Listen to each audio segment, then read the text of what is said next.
Om Swastiastu. Selamat pagi Bapak Iketut Sunarwijaya, SEMSI, selaku dosen pengampu mata kuliah pengauditan internal. Dan selamat pagi juga untuk rekan-rekan semua, semoga dalam keadaan sehat selalu. Jadi kami dari kelompok 9 akan mempresentasikan materi yaitu perbedaan kertas kerja audit internal dan eksternal. Sebelum itu, perkenalkan, nama saya Nika Deceni Renasti, dan rekan saya Nilo Putu Rimas Putri Wahyuni. Adapun submateri yang akan kami bahas kali ini yaitu yang pertama, memahami kertas kerja elektronik, dan yang kedua, penelaahan kertas kerja, dan yang terakhir, membuat kertas kerja audit internal. Nah, langsung saja kita ke materi yang pertama, yaitu kertas kerja atau working paper, mendokumentasikan audit. Kertas kerja berisi catatan informasi yang diperoleh dan analisis yang dilakukan selama proses audit. Kertas kerja disiapkan sejak auditor pertama kali memulai penugasannya hingga mereka menelaah tindakan perbaikan dan mengakhiri proyek auditnya. Kertas kerja ini berisi dokumentasi atas langkah-langkah dalam proses audit, yaitu yang pertama, rencana audit sudah termasuk program audit, dan yang kedua, pemeriksaan dan evaluasi kecukupan dan efektivitas sistem kontrol internal, dan yang ketiga, prosedur-prosedur audit yang dilakukan, informasi yang diperoleh, dan kesimpulan yang dicapai, dan yang selanjutnya penelaahan kertas kerja oleh penyelia, laporan audit, dan yang terakhir yaitu tindak lanjut dari tindakan perbaikan. Penggunaan kertas kerja elektronik membantu mengurangi kompleksitas dan meningkatkan fleksibilitas pendokumentasian. Kertas kerja yang dihasilkan sistem memungkinkan kapasitas yang lebih besar untuk menelaah dan mengubah rancangan pengembangan yang lebih cepat dan saat digunakan dengan perangkat teknik audit berbantuan komputer dan rekayasa sistem berbantuan komputer, dan membuat pendokumentasian ini menjadi lebih rasional. Materi selanjutnya yaitu penelaahan kertas kerja oleh penyelia. Kontrol terbaik adalah pengawasan oleh penyelia memiliki pengetahuan lebih. Penelaahan ini harus dibuktikan pada saat kertas kerja menggunakan nama atau inisial penyelia dan tanggal penelaahan. Pertanyaan yang muncul harus tercakup dengan setiap kelompok kertas kerja yang berhubungan, dan kertas kerja tersebut tidak boleh dianggap selesai hingga pertanyaan-pertanyaan tersebut dijawab dengan jawaban yang memuaskan penyelia.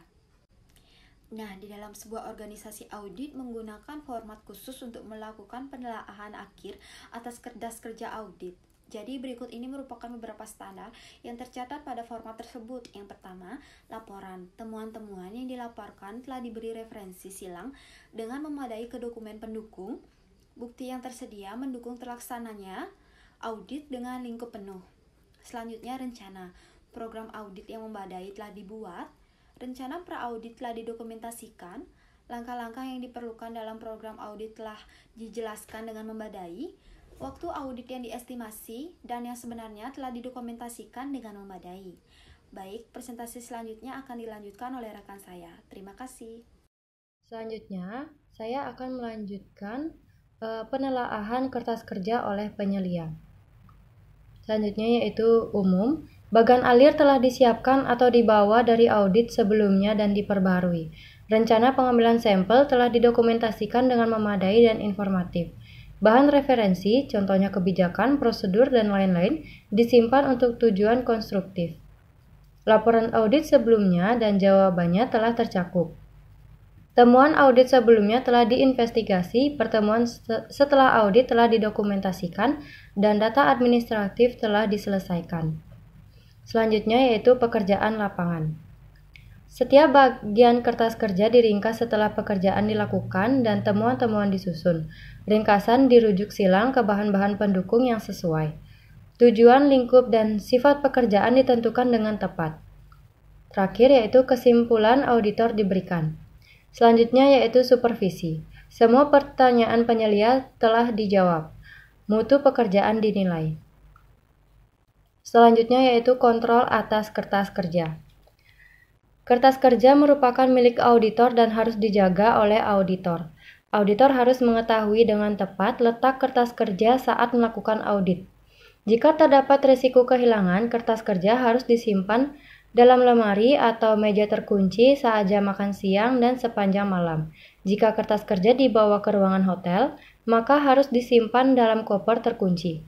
Kertas kerja tidak boleh diakses oleh orang-orang yang tidak memiliki otoritas untuk memiliki atau menggunakannya, karena bisa disalahgunakan, informasi bisa dipindahkan, diubah, atau dibaca oleh orang yang tidak berhak membacanya. Hal ini tidak berarti bahwa auditor tidak boleh memperlihatkan kertas kerja mereka kepada klien pada keadaan-keadaan yang sesuai. Bila ada komentar yang mengganggu atau indikasi kecurangan, auditor mungkin merasa penyebaran hasil penelaahan akan bermanfaat sebelum bertemu klien. Akses kertas kerja dan laporan bisa diizinkan untuk auditor eksternal dan orang-orang dalam organisasi selain klien, tetapi hal ini harus disetujui oleh kepala bagian audit. Bila orang di luar organisasi meminta akses ke kertas kerja, kepala bagian audit harus mendapatkan persetujuan dari manajemen, senior, dan atau penasihat hukum. Selanjutnya yaitu memahami dan membuat kertas kerja audit internal. Berikut merupakan contoh-contoh bagian kertas kerja yang formatnya digunakan dalam setiap audit operasional dan kertas kerja terkomputerisasi memiliki sedikit kesamaan. Tampilan tersebut mengilustrasikan audit atas fungsi produksi, tetapi bisa digunakan dalam setiap audit operasional. Bagian tersebut berhubungan dengan pemberian gambar contoh setelah disiapkan. Selanjutnya yaitu contoh kertas kerja pengeluaran. Terdapat informasi umum, tujuan aktivitas, latar belakang, sistem kontrol, dan juga ruang lingkup, opini, dan terakhir yaitu rekomendasi. Sekian pemaparan dari kelompok kami. Mohon maaf bila ada salah kata atau hal yang kurang berkenan. Kami ucapkan terima kasih. Om Santi Santi Santi Om.